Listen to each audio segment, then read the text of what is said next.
On the week of September 19th, we examined empathy engines. In it, there was a recommended reading that I didn't read the first week. I've read it now. I find it repulsive. During my analysis of this piece by Reda Sadki, I found that Reda's website actually stopped working. I was hoping that my upset reading might have delivered a telepathic change in conscience for the writer. The next morning, the piece was back up. Here's what it said. The title is Why Gamification is a Disaster for Humanitarian Learning.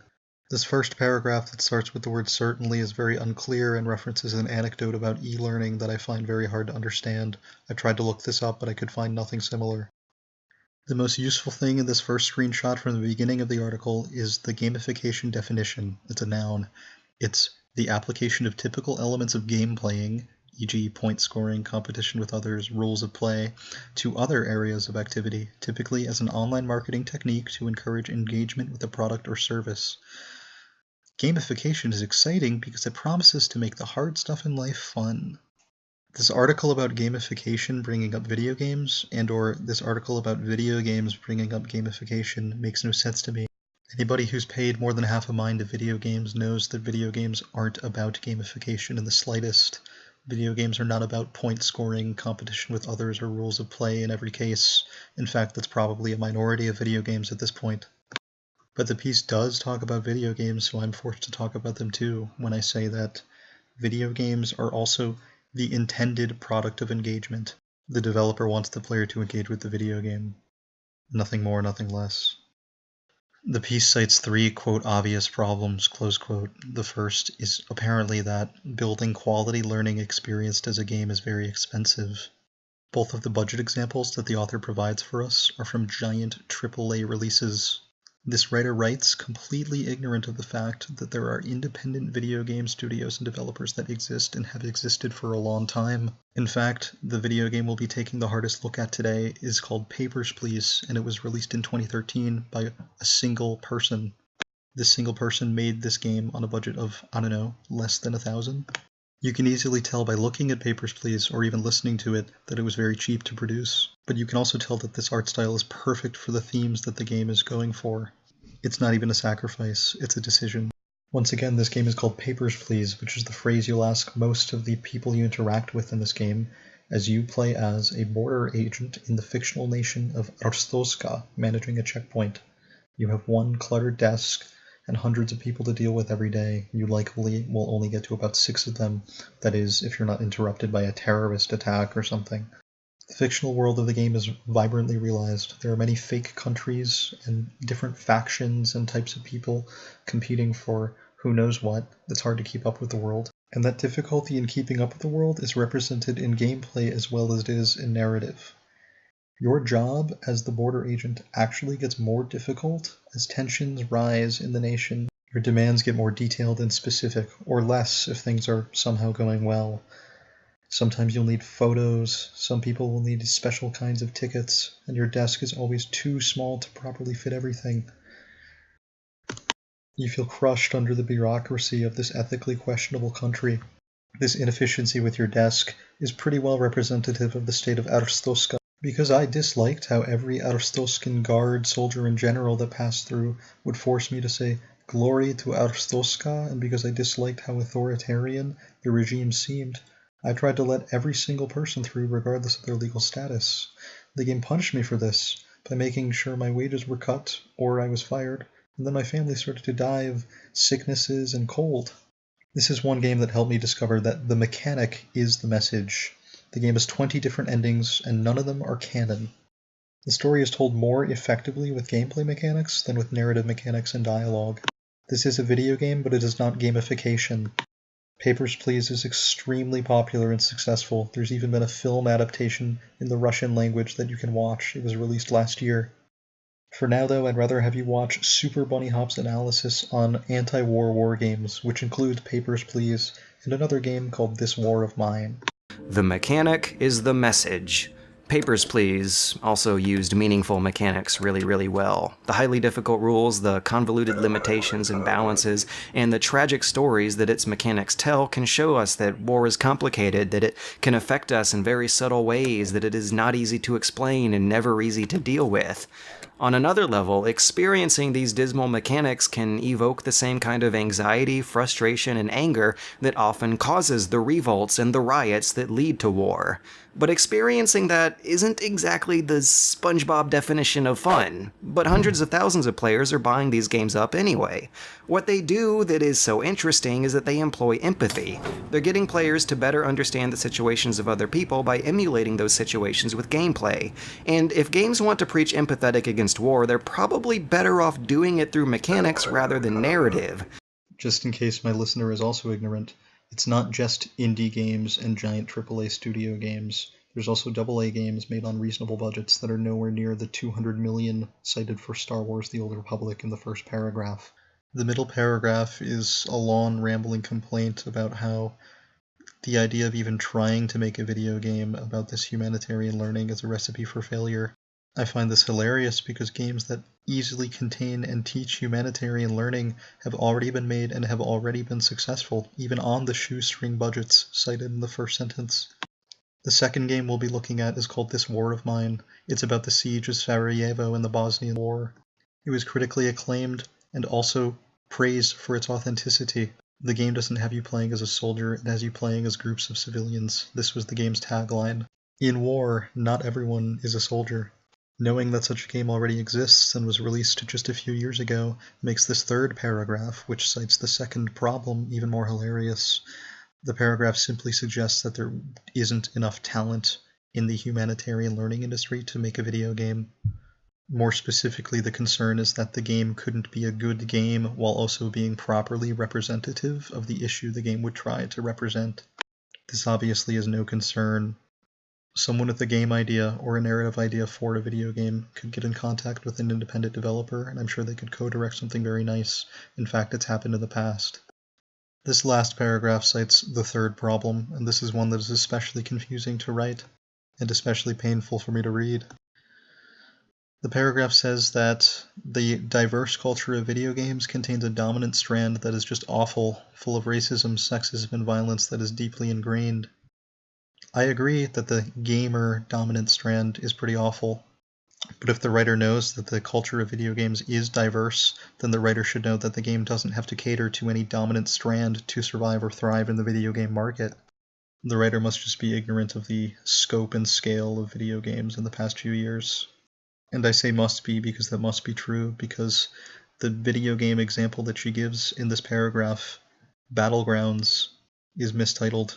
The game is actually called PlayerUnknown's Battlegrounds, or PUBG as it's abbreviated. PlayerUnknown's Battlegrounds is one of the first contributors to a new genre wave called the Battle Royale, where indeed players try to fight to be the last survivor or the last team of survivors remaining on a map. These are first-person shooters, or third-person shooters in the case of the ever-popular Fortnite, and they're very popular now. The popularity of these violent video games hasn't stopped meaningful video games from being released over the years, and some video games channel that violence to tell very real, wonderfully realized character stories. Some of these character stories are also grandiose political tales, as is the case with Wolfenstein 2: The New Colossus. It is because Wolfenstein 2: The New Colossus is such a violent video game that it can actually properly, realistically, and with depth portray what it would be like to live in 1960s America ruled by Nazis that won World War II in 1946. And it's because The New Colossus is so violent that it can so wonderfully tell the story of a sad son overcoming his physically abusive father who sold out his Jewish Polish wife to the Nazis in America. The normalization of the violence in game actually puts the player in tune with the psychology of B.J. Blazkowicz, who is a traumatized and tormented character. His story is a violent story, and so the form follows its content, and the gameplay is violent too. Down on your fucking knees! Was it time I was scared of you? Was it time I'd have pissed myself, had a gun pointed at my head? You know what I feel right now? Not a goddamn thing.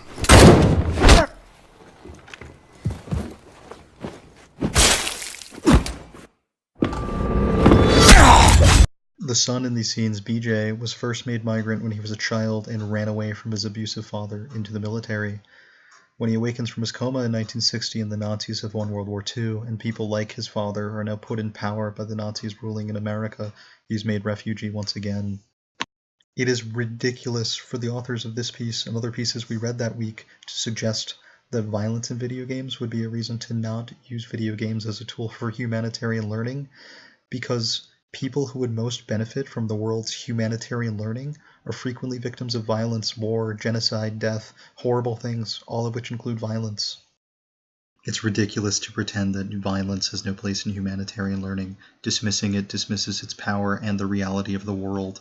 Here's one fantastic use of violence from the narrative of the game outside of the gameplay. This is a slap in the face. Mission to shut down the automated defense systems. Well, all right. Now fuck off, Nazi. Like I was saying, we are gonna find that bitch and we are going to take her Luis! out. What? Ever call me a Nazi again? I am not a Nazi! You do not have the right to label me as something I am not, as someone less than yourself, as someone less than human. Say it! Say I'm not a Nazi! All right. Okay, I get it. You're not a Nazi. This article we read from The Guardian also conflates masturbation to video games, and in this third paragraph on the screen makes the insinuation that it's nerds who want to do both using VR. This is very strange and divisive language for such a giant media enterprise writing about humanitarian uses of virtual reality.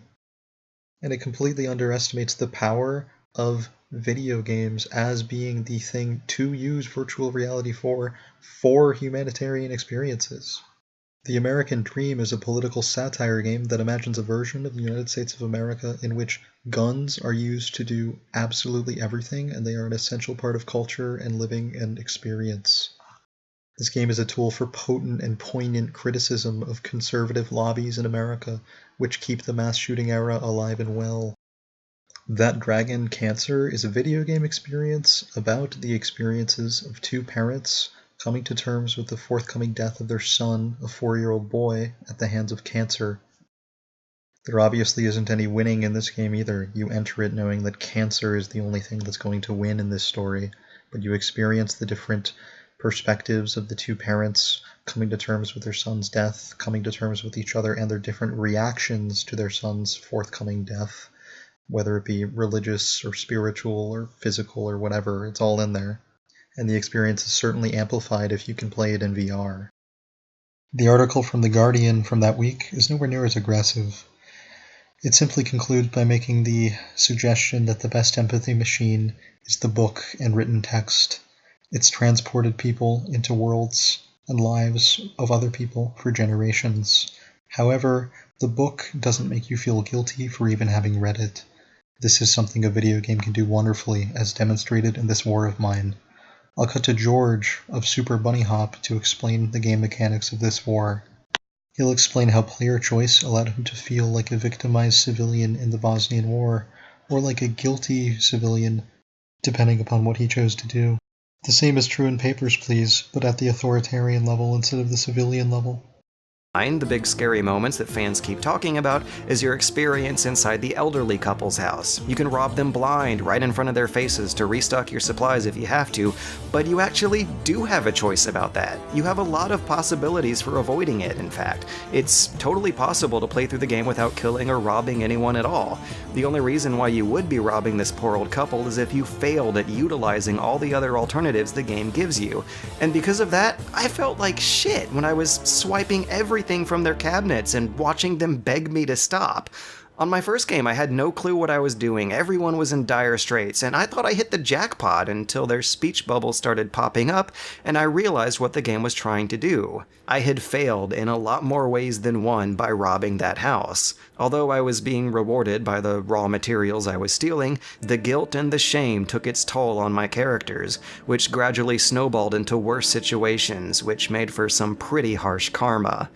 The difference between Spec Ops and this war of mine is that in one game, being bad at it briefly gives you a second chance to do it right. But being bad at the other game creates exhaustive, long-lasting negative consequences that you have to keep playing with. Up makes the game even more demanding. There is a direct correlation between how bad you are at processing paperwork and how bad they are off as a family. The drama creates itself. It's predicted and prodded by the mechanics, but not explicitly written by the narrative. And in this war, and Papers, Please, the war itself is the antagonist. The fluctuating rules and the paranoia and the dangers of the world create shitty situations for you to deal with, rather than the actual walking, talking characters. The mechanic is the message. Reading has no mechanics. Video games do. Mechanics are a more complicated thing that can elicit more complicated emotions and responses. Believe in video games. Believe in VR video games too, as a more interactive experience than the gimmicky VR movies we've also been exposed to. And lastly, don't believe writers that write in ignorance. The mechanic is the message.